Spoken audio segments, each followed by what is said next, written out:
Hi, welcome back to the Story Lady. Today we'll be reading You're Only Old Once by Dr. Seuss, a book for obsolete children.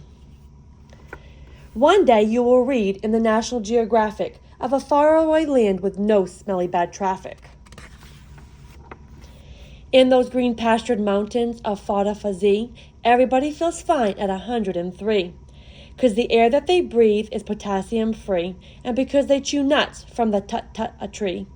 This gives strength to their teeth, it gives length to their hair, and they live without doctors with nary a care.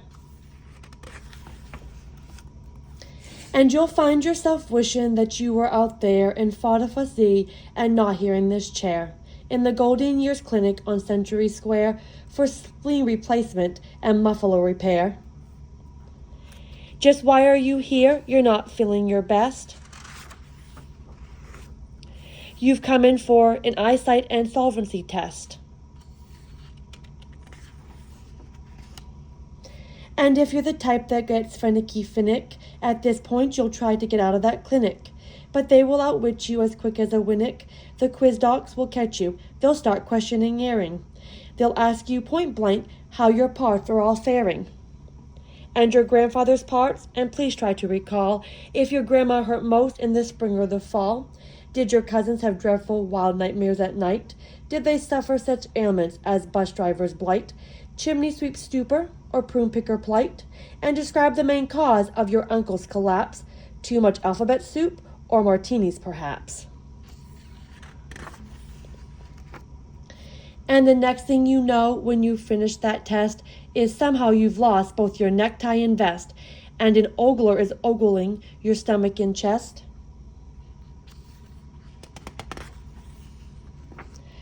Your escape plans have melted, you haven't a chance. For the next thing you know, both your socks and your pants, and your drawers and your shoes have been lost for the day. The oglers have blossomed like roses in May, and silently, grimly, they ogle away.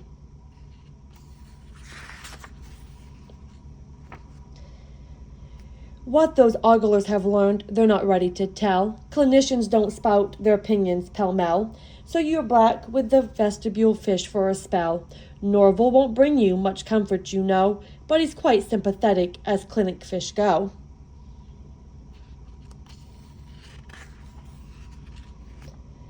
There you'll sit several hours, growing tenser each second, fearing your fate will be worse than you're reckoned, till finally Miss Becker, your beckoner, beckons to a booth where the world-renowned earman Von Crandall has perfected a test known as bellows and candle. If the wind from the bellows can't blow out the flame, you failed, and you're going to be sorry you came.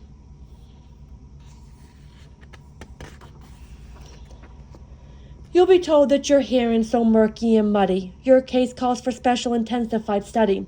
They'll test you with noises from far and from near, and you'll get a black mark for the ones you can't hear.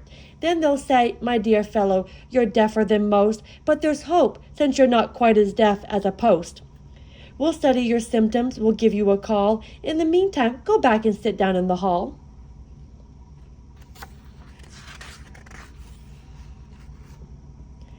So you'll find yourself talking to Norval once more, and Norval will think you're a bit of a bore, because Norval has heard the same stories before. To this fish you'll become a plain pain in the neck, while you wait once again for Miss Becker to beck.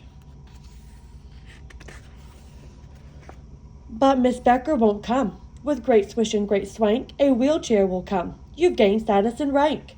And Weldon the wheeler will say with a great pride, you have qualified, sir. You are now certified as a VIP case. You're entitled to ride. Through thin and through thick, I'll be at your backside. Dear Weldon will show you great sights as you go. Right now you are riding down Stethoscope Row. And I know that, like all our top patients, you're hoping to get yourself stuffed with some fine first-class scoping. So I'm sure you'll be simply delighted to hear that in the Internal Organs Olympics last year, Dr. Schmidt, Smoot, Sinatra, Sylvester, and Fonz won 15 gold medals, 9 silver, 6 bronze. For the moment, however, we'll bypass this bunch. There is plenty of time to see them after lunch.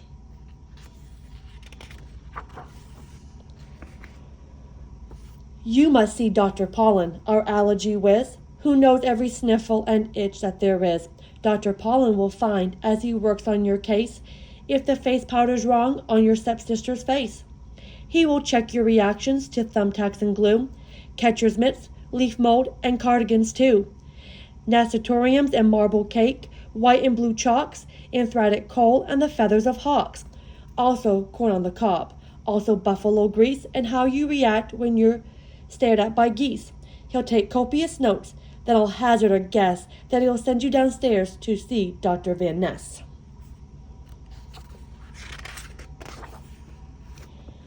Van Ness has enjoyed a high rate of success in his pioneer work in the study of stress, so you can be sure he will stress you a trifle. Then he'll send you around to see Dr. Von Eiffel.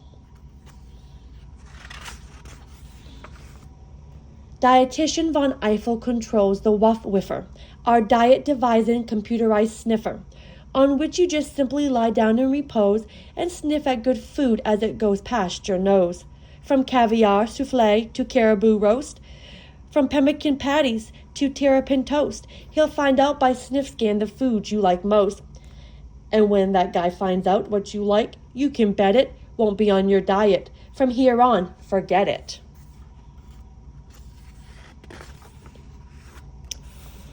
Then into the new wing, we'll see Dr. Spreckles, who does the 3 F's, footsies, fungus, and freckles. And nextly we'll drop in on young Dr. Jins, our A and S man, who does antrums and shins. And of course, he'll refer us to Doctors McGrew, McGuire, and McPherson, and Blinn and Ballou, and Timpkins and Tompkins and Diller and Drew. Fitzsimmons, Fitzgerald, and Fitzpatrick too, all of whom will prescribe a prescription for you. For your pill drill, you'll go to room 663, where a voice will instruct you, repeat after me. This small white pill is what I munch at breakfast and right after lunch. I take the pill that's Kelly Green before each meal and in between. These loganberry-colored pills I take for early morning chills. I take the pill with zebra stripes to cure my early evening gripes. These orange-tinted ones, of course, I take to cure my Charlie horse. I take 3 blues at 8:30 to slow my exhilaration rate. On alternate nights at 9 p.m., I swallow pinkies, 4 of them. The reds which make my eyebrows strong, I eat like popcorn all day long. The speckled browns are what I keep beside my bed to help me sleep.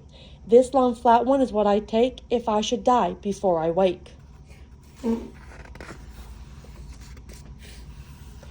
When at last we are sure you've been properly pilled, then a few paper forms must be properly filled, so that you and your heirs may be properly billed. Whereupon, if you're smart, there's a very good chance that you'll meet soon again with your socks, coat, and pants.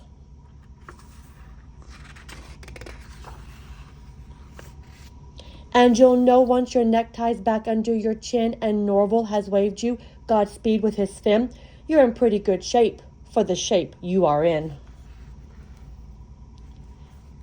The end.